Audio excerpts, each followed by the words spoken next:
Je me trouve ici dans le passage entre deux belles places du centre-ville, la place de la Paix et la place, l'Esplanade, plus précisément Pierre-Yves Cosnier. Nous allons achever les équipements de la ZAC du centre-ville par la construction d'un bâtiment qui va accueillir 31 logements sociaux, dont le maître d'ouvrage sera l'office public HLM, l'OPH maintenant, de Villejuif. Un bâtiment qui a fait l'objet de discussions, qui a même été amendé par les assises de la ville, donc en lien avec la population de Villejuif.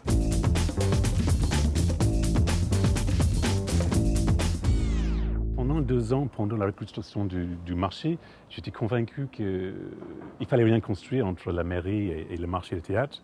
Mais après, je me suis rendu compte que ce n'était pas vrai parce que la place du centre-ville, ce n'est pas une place dessinée, ce n'est pas une place voulue.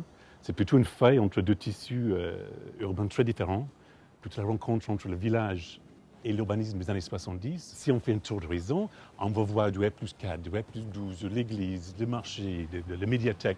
La ville en dehors de la densité parisienne, en fait, elle vit des choses souvent assez violentes, les oppositions d'échelle. Et en fait, il faut travailler avec ça. Il ne faut pas essayer de dire que ça n'existe pas. Et qu'on a une superbe place bordée avec une R+6 haussmannienne, parce qu'on se trompe en disant ça. Et je pense qu'on se trompe en disant qu'il ne faut rien mettre au milieu de la place et que la place marchera. Il manquait à cet endroit précis une pierre angulaire qui affirme en fait le sens de chacune des interventions qui ont été l'extension de l'hôtel de ville, la réhabilitation du théâtre Romain Rolland et puis la création de la médiathèque qui est à cet endroit. Avoir un équipement logement au sein de cette place paraissait dans la logique urbaine de cet ensemble. Donc en gros, on a un complément global de tout ce qui fait une centralité urbaine. L'implantation d'un bâti sur cet espace vide contribue à créer et à valoriser et à donner des fonctions à des espaces extérieurs qui n'en ont pas en l'état actuel. En particulier à restructurer la rue, à donner un front de rue, à fabriquer sur la rue Varlin une écriture de rue au sens presque historique du terme, et une valorisation, une vraie mise en valeur de la perspective sur l'église.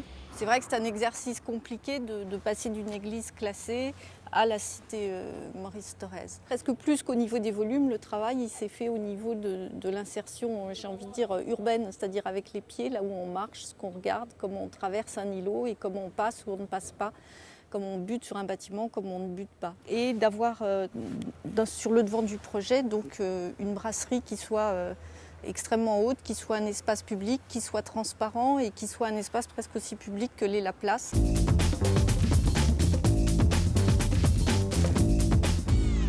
Donc si on fait un peu le tour du bâtiment, on peut commencer par la rue Varlin par exemple.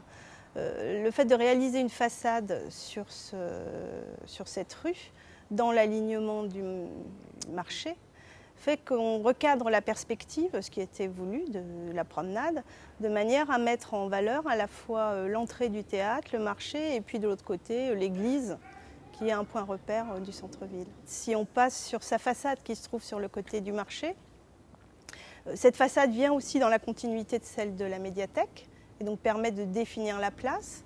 Et un nouveau local commercial va s'ouvrir sur cette façade et donc participer aussi à l'animation de la place du marché, enfin place de la Paix, en vis-à-vis du marché couvert. Si je me tourne vers la rue Le Bigot, le prolongement de la rue Le Bigot, on peut constater aussi que ce bâtiment fait, toujours par sa transparence du rez-de-chaussée, va laisser une grande lisibilité des espaces de part et d'autre. Et puis il fait une politesse à la médiathèque en s'incurvant légèrement de manière à cadrer l'ouverture de la médiathèque qui est un des équipements importants et forts de ce centre-ville. Cette place n'est pas du tout une place classique. On pourrait prendre comme exemple le cas du Panthéon ou de la Madeleine où on met un bâtiment public au milieu.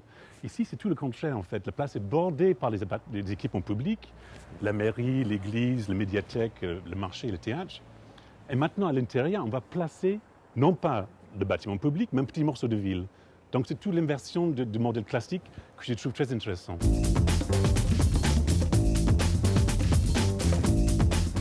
Non seulement le projet laisse de la place pour les espaces publics, mais de plus, il les individualise, il leur donne des fonctions différentes, il les organise entre eux, il fabrique des promenades et des trajets, c'est-à-dire une succession d'espaces différents, avec des vues différentes, avec des ambiances, des aménagements différents, donc la diversité d'un centre-ville. Le premier endroit d'une ville, c'est son café et son marchand de journaux, en gros, hein, et voire le boulanger, mais ce sont les trois. Et ça, ce projet-là, précisément, décrivait assez bien toutes ces potentialités de cette place. D'autant que le vis-à-vis avec la médiathèque, qui faisait que la culture était en face, faisait qu'on était dans le sens parfait de ce que c'est qu'une place en centre urbain.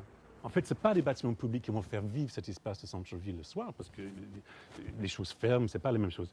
Donc, l'insertion de le dernier morceau du puzzle, on peut appeler ça comme ça, va générer toute une activité et donner cette identité aux deux parvis très différentes, je pense. Ça va nous créer une mixité, un immeuble, un mix, c'est-à-dire activité, brasserie, je pense, rez-de-chaussée et des logements, au milieu d'une place qui après, au bout d'un certain temps, n'a pas d'autre vie. Donc ça va symboliser quelque part une nouvelle manière d'occuper l'espace public et de l'aborder. Ce bâtiment qui va accueillir ce grand café et brasserie, c'est à la fois un lieu où les gens vont habiter, mais aussi un lieu où les gens vont pouvoir se rencontrer, qui va pouvoir faire vivre, donc devenir une sorte de nouveau lieu de sociabilité au cœur de ces nouveaux espaces du centre-ville.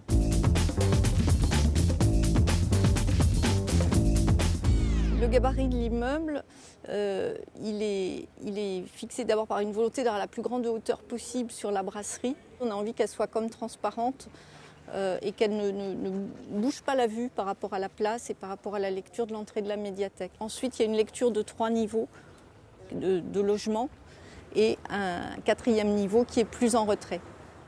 Au niveau des teintes des façades, donc le principe fixé, c'est celui uniquement de retenir pour le moment une teinte beige, j'ai envie de dire, qui correspond à l'environnement, et une autre teinte qui soit orangée, qu'on retrouve actuellement dans le bois de la médiathèque, dans les briques de Maurice Thorez et dans l'orangé qui est en fond de façade du marché.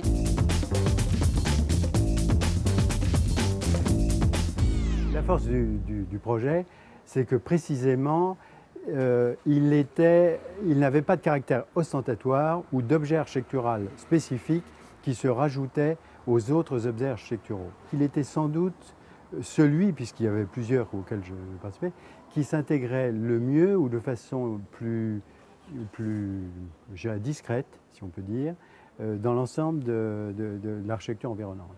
Les choses fonctionnent bien quand elles sont bien pensées, d'abord quand elles sont bien vécues. Donc le développement durable, c'est pas une mode, c'est principalement la qualité des prestations au niveau des rez-de-chaussée, dans les choix de matériaux.